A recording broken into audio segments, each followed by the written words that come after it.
सेवा के संस्थानों की एक परिकल्पना है युवाओं के साथ संवाद के ऐसे सत्र आयोजित हों जिसमें भारतीयता, सनातन धर्म और राष्ट्रीय अवधारणाओं की जो स्थापनाएं हैं उनके बारे में जो संदेह है वो कम हो। और जो एक बात हम सब अनुभव करते हैं कि वर्तमान में जो युवा है वो बहुत योग्य है, बहुत ऊर्जा से संपन्न है, पर अपनी प्राचीनताओं और अपनी परंपराओं के साथ संवादशील नहीं है, वो उनसे बचता है, कतराता है या उन्हें इग्नोर करता है। अभी इधर थोड़ा ट्रेंड बढ़ा है सरकार बदलने के कारण, लेकिन ये बहुत स्थायी नहीं है, सरकार बदलने पर ये बदल जाता है। सांस्कृतिक संवाद की चेष्टा जो है वो सेवा के संस्थान में करता है और युवा धर्म संसद उसी का एक उपाय है। जैसा अभी आप लोगों ने सुन लिया है, उसके 2 सत्र पहले हो गए हैं, एक काशी में और एक अयोध्या में, वो तीसरा सत्र यहाँ हो रहा है। क्योंकि ये धर्म संसद है इसलिए इसकी प्रामाणिकता को बनाए रखते हुए पहले ये 7 मोक्षदायिनी पुरियों में आयोजित हो, ऐसा संकल्प है, क्योंकि ये धर्म के केंद्र है भारत। उसके बाद ये महानगरों में और कहीं और जाएगा। तो उसके यहाँ तीसरे आयोजन में यहाँ हमारे साथ मंच विराजमान इस सत्र के चित्रकला कार्यशाला के इस सत्र के मुख्य अतिथि श्रीमान कृष्ण जी पद्म पुरस्कार से विभूषित चित्रकार हैं। और परंपरा कई बार होता है ना, कोई एक व्यक्ति अपने प्रयत्न से निर्मित होता है और कोई होता है जो पैतृक रूप से, आनुवंशिक रूप से चित्रकार है। तो और बहुत ख्याति आपकी है। हमारे साथ यहाँ बैठे हुए रजनीकांत गर्ग जी इस पूरे प्रकल्प को परिधि के माध्यम से अपनी परिधि का विस्तार करके इन्होंने सबको समेट करके केंद्र में ला दिया है। निर्मल वैद्य जी, श्रीमान महेश खंडेलवाल जी, और ये मथुरा में होगा सेवा के द्वारा आयोजन। ये तो हमारी योजना थी जब अयोध्या में होते तभी, और ये इस तरह हो पाएगा इसकी कल्पना हमारे लिए संभव न होती है जहाँ देवदत्त शर्मा जी हमारे लिए नहीं होते। हम किसी तरह करते, योजना का हिस्सा था, पर इन्हें इस तरह कर पाते इसकी कल्पना हमें नहीं थी। मैं इनके प्रति कोई साधुवाद और आभार नहीं दूंगा क्योंकि वो एक शिष्टाचार है और उस पर भरोसा कम हो गया है रस्मों पर हम लोगों को। लेकिन मैं इनके लिए बिहारी जी से प्रार्थना करता हूँ, एक पदाधिकारी होकर एक IAS के पद पर लंबे समय तक काम करके देश के बहुत सारे बड़े दायित्वों का संचालन करके जीवन के सभी आयामों में अत्यधिक सफल होने के बाद भी इतने विनम्र और अपनी बात को नीचे रखकर किसी को सुनने समझने और उसकी रुचि के लिए आगे बढ़ने की जो इनकी योग्यता है, और मैं एक शब्द में कहूँगी तो इनकी मनुष्यता है वो वंदनीय है। हालांकि उसके ये अकेले ही श्रेय नहीं ले सकते हैं। यहाँ बैठी हैं श्रीमती उज्ज्वला जी, इनकी धर्मपत्नी, मुझे लगता है इनको अच्छा मनुष्य बनाने में ज़्यादा बड़ी भूमिका ही नहीं की कि इन्होंने बिना संन्यास की घोषणा की है, तो संन्यास ऐसी छूट दे रखी है कि ये हमारे संकल्प के लिए अपना पूरा समय और पूरी ऊर्जा खर्च कर रहे हैं आप दोनों को। और यहाँ हमारे साथ विराजमान श्रीमान दयाल शास्त्री साधारण विद्याओं के ये धनी हैं, पर मैंने भी रोका शर्मा जी को कि हमारे कलाकार और विद्यार्थी सब भटक जाएंगे, यहीं पास पहुँच जाएंगे कि हमारा चेहरा देखिए बताइए, तो झंझट हो जाएगा। आप लोग चेहरे बनाते हैं, ये चेहरे पढ़ते हैं।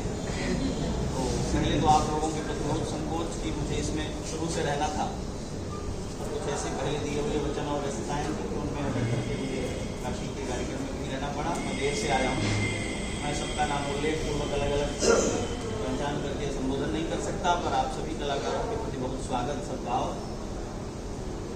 एक बात जो हम लोग कहते हैं आध्यात्मिक परिप्रेक्ष्य में, निर्मल जी आप लोग उसे चित्रकला की दृष्टि से देखते होंगे, महोदय का भी मैं ध्यान करता हूँ। हम लोग अध्यात्म में उपनिषद कहते हैं कि जिसको जगत कहा जाता है वो असल में नाम और रूप का विस्तार है। जिसको ब्रह्मांड कहते हैं वो और कुछ नहीं है, केवल नाम और रूप का व्यापार है। हम नाम और रूप हटा करके इस दुनिया को किसी तरह न जी सकते हैं, न बढ़ सकते हैं, न परिभाषा कर सकते हैं। ईश्वर जब भी अपने को अभिव्यक्त करता है, परमात्मा जब भी अपने को व्यक्त करता है, तो वो 2 ही उपाधियां चुनता है, एक नाम की उपाधि और एक रूप की उपाधि। चित्र जो है उस रूप की उपाधि को व्यक्त करने का एक सशक्त माध्यम है, और उसे इस तरह भी पहचाना जाना चाहिए जैसा हम लोग देख के सुनते हैं परंपरा में। उपनिषद वेद कहते हैं कि निर्माता जब एक कृति का निर्माण करता है, सच्चा निर्माता, कॉपियर नहीं, इसकी चर्चा भी आपने की, जो अपना सर्वस्व खपा देता है तब कुछ एक निर्माण कर पाता है। तो वो कहते हैं तत्सृष्ट्वा तदेवानुप्राविशत्। वेद का सिद्धांत है कि निर्माता अपने निर्माण में ही अपने को अंतर्भुक्त कर देता है। परमात्मा ने जगत बनाया और जगत बनाकर उससे भिन्न होकर कहीं निर्माता होकर बैठा नहीं रहा, किसी जगत में अंतर्निहित हो गया, समाहित हो गया और फिर कहा जाने लगा जगत ही ईश्वर है। एक अच्छा चित्रकार, अच्छा या बुरा न कहें, एक वस्तुतः जो चित्रकार है वो जब कुछ बनाता है तो उसके भीतर अपने को चाहे अनचाहे समाहित कर देता है और इसीलिए उस चित्र की जब व्याख्या होती है तो उस चित्रकार का पूरा जीवन, उसकी दृष्टि, वो सब उसमें व्यक्त हो जाती है। तो जो दुनिया के बड़े चित्रकार हुए हैं और जिनके चित्रों पर व्याख्याएं हुई हैं, वे केवल उनके चित्रों की व्याख्याएं नहीं थी बल्कि वो उसके अपने पूरे जीवन और उसकी जीवन दृष्टि की भी व्याख्या।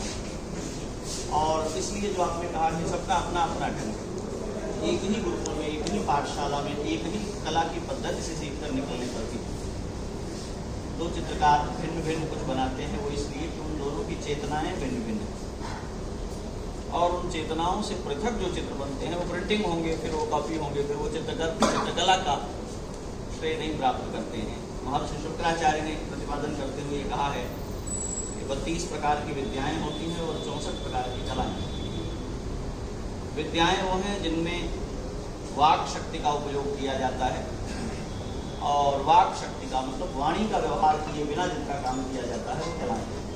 हम उस विवरण में नहीं जाएंगे, पर ये जो चित्रकला है ये परमात्मा की जो पंचभूतों में जो तेजस शक्ति है, जिसको पंच तत्वों में एक तत्व है जैसे तेज या अग्नि कहते हैं, उसकी तन्मात्रा है रूप। चित्रकला जो है वो तेजस तत्व की अभिव्यक्ति है और हम चाहते हैं कि हमारे युवा तेजस्वी हों, उनके संपन्न हों। तो प्रतीकात्मक रूप से चित्र की दुनिया हमें उस तेजस शक्ति की ओर ले जाती है, तेजस्वी बनाने की ओर प्रेरित करती है। इस पूरे आयोजन के माध्यम से बहुत प्रसिद्ध चित्रकला के विषय में एक कथन है कि एक चित्र 1000 शब्दों के बराबर है। तो हम 20 मिनट बोल कर तो जितना समझाना चाहेंगे, घंटे भर में जितना कुछ कहना चाहेंगे, हो सकता है कोई छोटा सा चित्र उससे ज़्यादा अपने रंगों से, अपने प्रभावों से आपको संप्रेषित कर दे, समझा दे।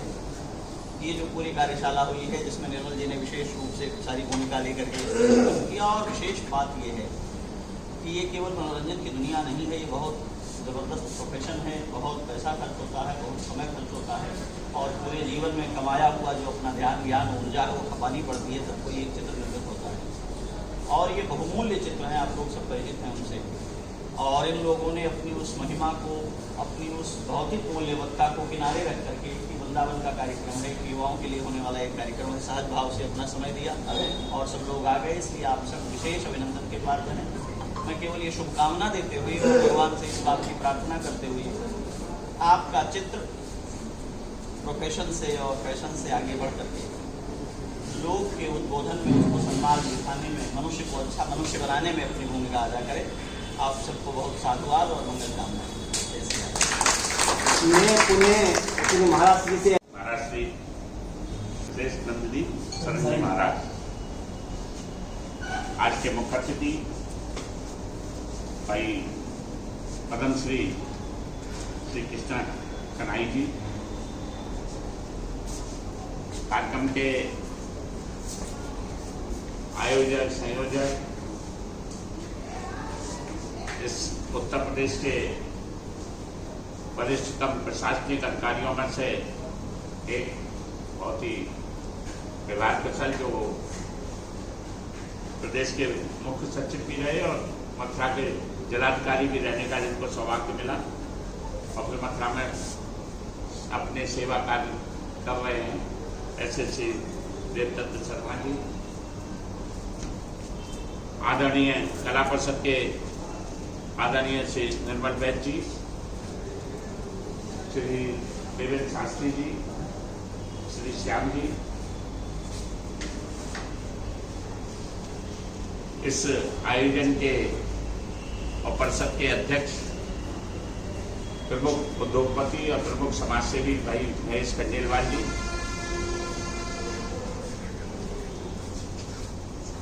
यहाँ के बहुत ही लोकप्रिय और धर्मनिष्ठ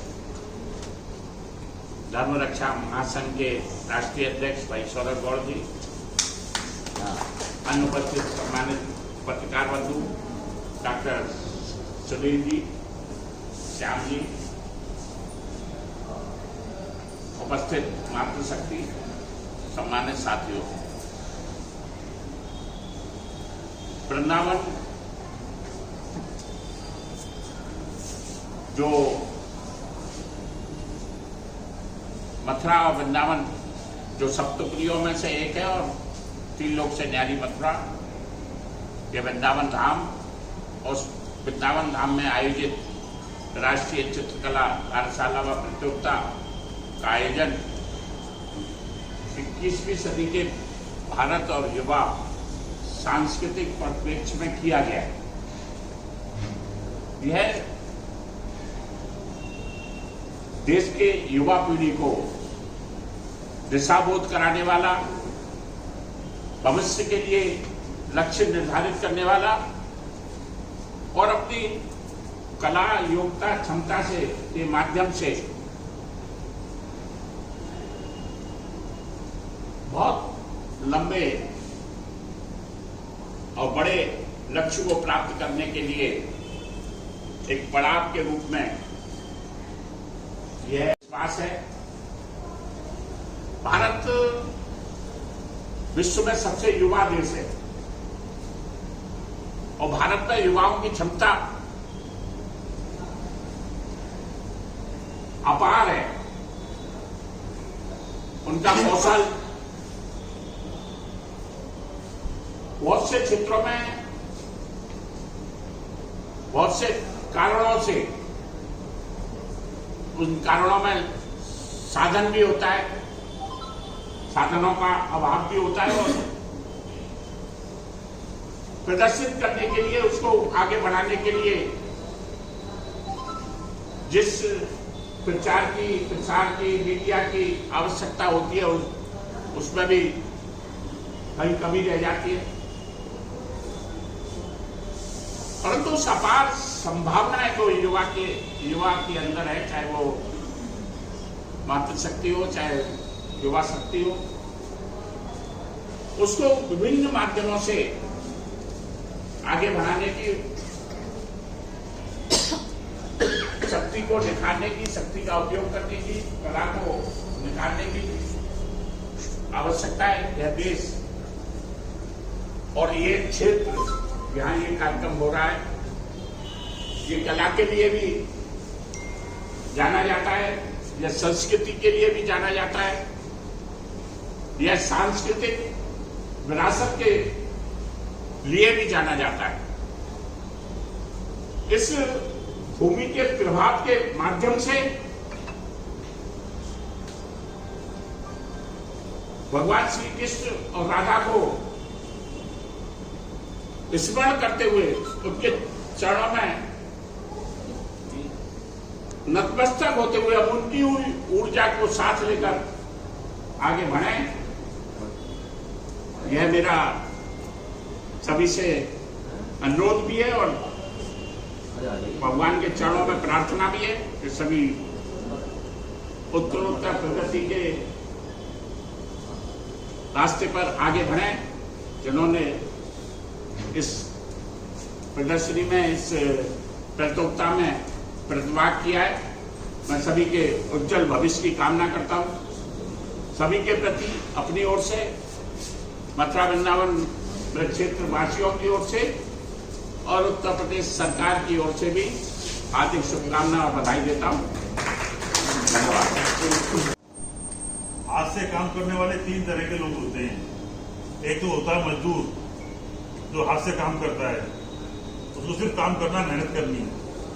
दूसरा होता है कारीगर, जो हाथ और दिमाग से काम करता है।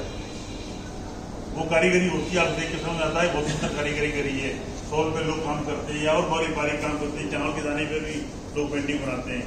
और तीसरा वो होता है जो हाथ से काम करे, दिमाग से काम करे और दिल से काम करे। कलाकार वही होता है जो दिल से काम करता है। जो दिल से काम करेगा वही अचीव कर पाएगा और वही सफल हो पाएगा। तो बहुत मेहनत की जरूरत है। काम बहुत अच्छा है, मुझे लगा कई देखने ऐसा लगा कि शायद मैं भी नहीं कर पाऊंगा वो काम, लेकिन बहुत अच्छा काम किया कई लोगों ने। खासकर अनिल जी का काम भी अच्छा था, एक मुझे के राजस्थान के कोई कलाकार हैं उनका काम बहुत अच्छा था। और भी कई पेंटिंग हैं जो बहुत अच्छी हैं। किसी ने जगन्नाथपुरी का रथ बनाया है, वो भी बहुत सुंदर है। कई पेंटिंग बहुत सुंदर है, कई के भाव बहुत सुंदर हैं, कई के कलर कॉम्बिनेशन बहुत सुंदर है। पेंटिंग हर एक सुंदर है, बस सबका अपना बनाने का अपना अपना अंदाज होता है, अपना अपना तरीका होता है, अपनी अपनी शैली होती है। लेकिन सभी ने बहुत अच्छा काम किया, सभी को बहुत बहुत बधाई। पुरस्कार किसको मिले किसको न मिले वो एक अलग बात है, लेकिन बधाई सभी को।